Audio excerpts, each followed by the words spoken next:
Is Apple done for 2023 already, or will they stun everyone with a surprise event that's just weeks away? Aren't we due some new AirPods Max? We've had no iPads all year, and surely we're due our first taste of M3 by now. Plus, what's SaranByte's beef with me? Stay tuned for all of this and more. I'm iPads Dave and I simplify Apple so that everything just works for you. If you want the latest Apple news, leaks and rumours, like the video, subscribe to the channel and ring my bell. And before we get into it, don't forget I am doing stand-up comedy for charity very, very soon. It's for the Children's Hospital that looked after my kids. So justgiving.com/iPads if you want to support, and the video will be going up online afterwards, I'm told. So, Apple events, if we are going to be getting one, the chances are we are looking at October the 24th, which, if Apple is looking to have in-person guests at Apple Park, would likely mean that event invitations will be coming as soon as October the 10th, 2 weeks ahead, which is this Tuesday. Now, Apple typically does this if there is new hardware that needs to be seen in person, like a new iPhone or redesigned MacBooks. If they're just changing the chip inside, you don't really need to see them in person, it's not going to make much difference. Or iPads or Apple Watch that also get redesigned. Basically, if they need to get the press to get quick pictures and a hands-on, then a couple of weeks gives them time to arrange travel, accommodation and all the rest of it. Of course, Apple in recent years has begun not releasing every new product at events, and in the case of things like the AirPods Max, even the whole product line. AirPods Max is certainly something that I had on my list for this year, as AirPods seem to have like a 3-year refresh cycle, with the first generation of these having arrived in December of 2020 and fully announced with just a video drop, no notice, no event.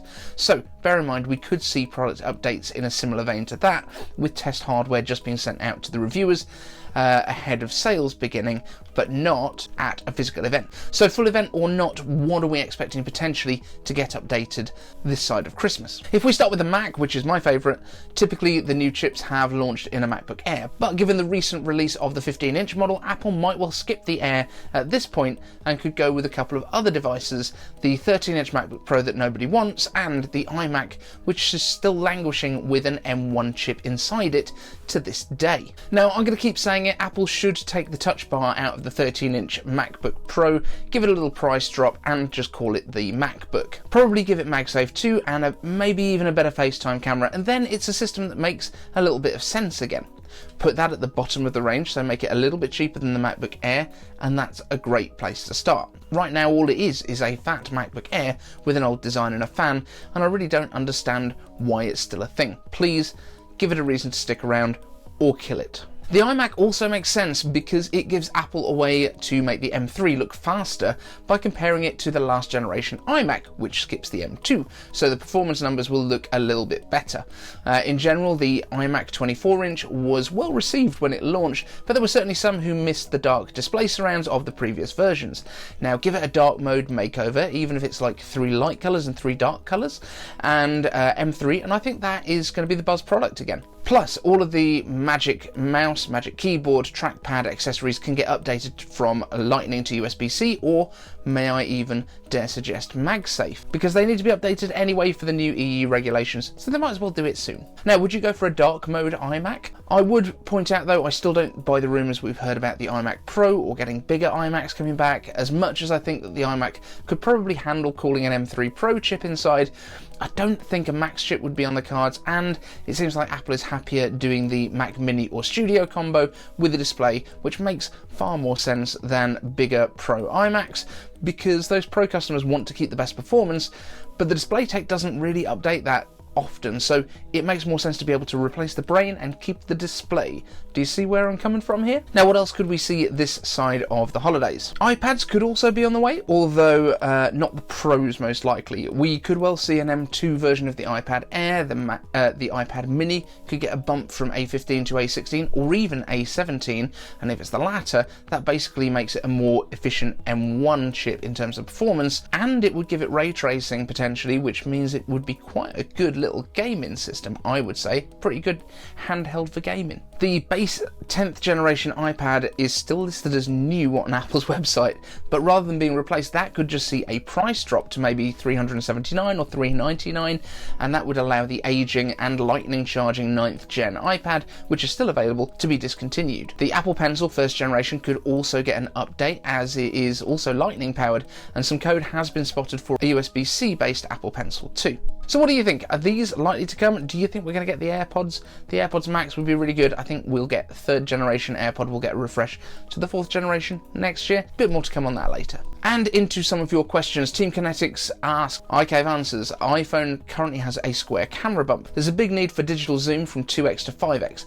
Does the iPhone need to have 4 cameras, and could they be placed in a square design in a future iPhone? I think 0.5, 1, 3 and 5x with LiDAR in the middle would be great. So there is an issue with this, and we can do a little history lesson to sort of look at it. If we look at the iPhone 6, that had a very kind of standard design where you've got the 1 camera. When we got to iPhone 7 and the 7 Plus, you got the 2 cameras side by side on the back.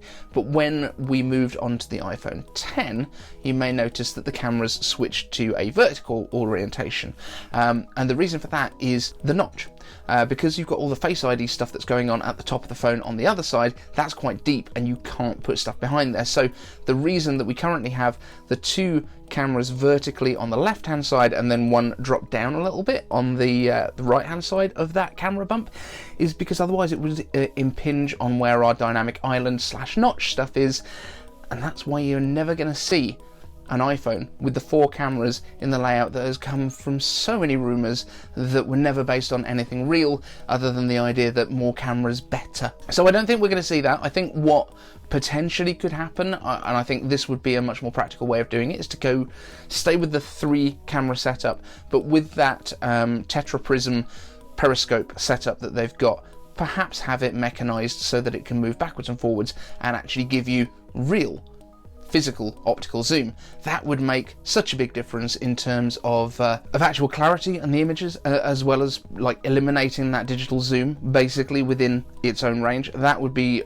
my hope. But yeah, we're not going to see 4 lenses as far as I can tell. Pokemon Scarlet 18 asks, iCave answers, I heard that you and SaranByte are no longer on good terms. Is that true? What happened to you guys doing a podcast together?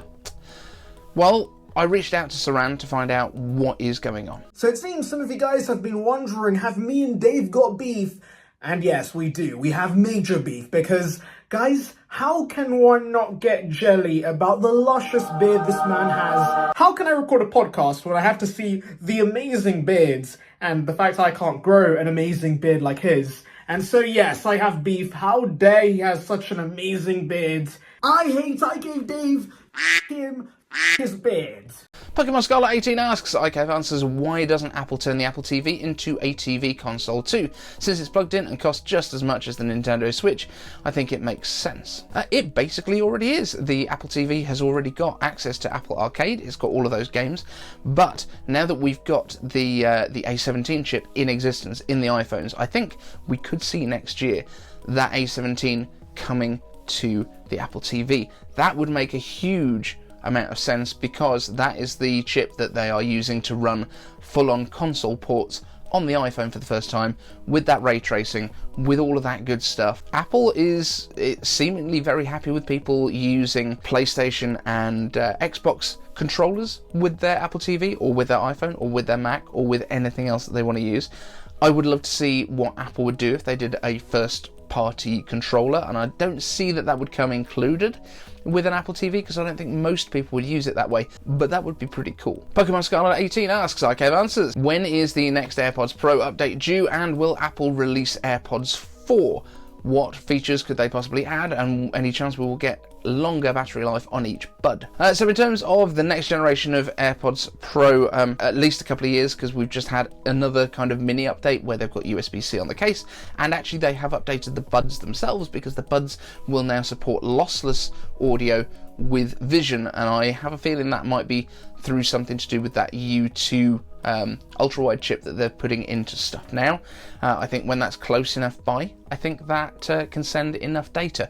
That's probably my expectation on that. In terms of AirPods 4th generation, I would like to see them do some sort of noise cancellation. I don't think it will be at the level of the AirPods Pro or the AirPods Max, and that's because you're not creating a seal, but you could do some anti-noise stuff going on in there. That would be quite cool. Other than that, just give us lossless somehow. Find a way, Apple. Pokemon Scarlet 18 asks, iCave answers, when can we expect the next major MacBook Pro redesign? I've had the M1 Max MacBook Pro, 16-inch till launch, it still has 100% battery health. I'm also thinking of picking up a 15-inch Air, but I'm waiting for the M3 chip. Will it be a worthy upgrade? So I would say in terms of full redesign on the MacBook Pros, I think we're probably going to be looking another couple of years because this one only came out 2021. I think like 4 to 5 years is probably about right for the MacBook designs. They don't need to change that often. That's still sort of 3 generations. At the minute we're on the 2nd generation. 3rd generation, so we'll get the M3 Pro and Max, and then maybe the M4 Pro and Max might get some sort of visual change. There is talk that next year's MacBook Pros will get more efficient displays, potentially going over to OLED, so that's something else to look out for. In terms of the M3 chip going into the MacBook Air 15-inch, yeah, it's going to be a cool upgrade, but it's not going to be an upgrade from your M Pro and M Max MacBooks in terms of performance. So if that's what you're looking for, that's not what you're going to get, because you're also going to be a bit more thermally constrained in a fanless notebook.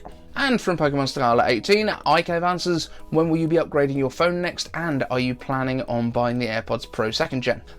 Don't care about AirPods Pro, doesn't bother me. Not a fan of AirPods with seals. I just don't like the feel of them in my ears. My 3rd gens are absolutely fine. They do everything that I need. In terms of my phone upgrade, it will probably be next September to the 16 generation, because I'm on a 2-year plan. That's all it comes down to. I change it every couple of years, assuming that there's something compelling. If the phone comes out and it looks rubbish, I might not bother, because the 14 is doing me pretty well.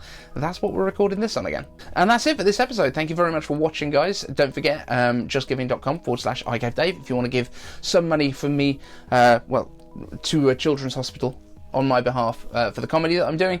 Thank you to all the Patreons. I have just cashed it out. Thank you very much. And we'll see you in the next one. Want the latest Apple news, leaks and rumours? Subscribe and ring the bell.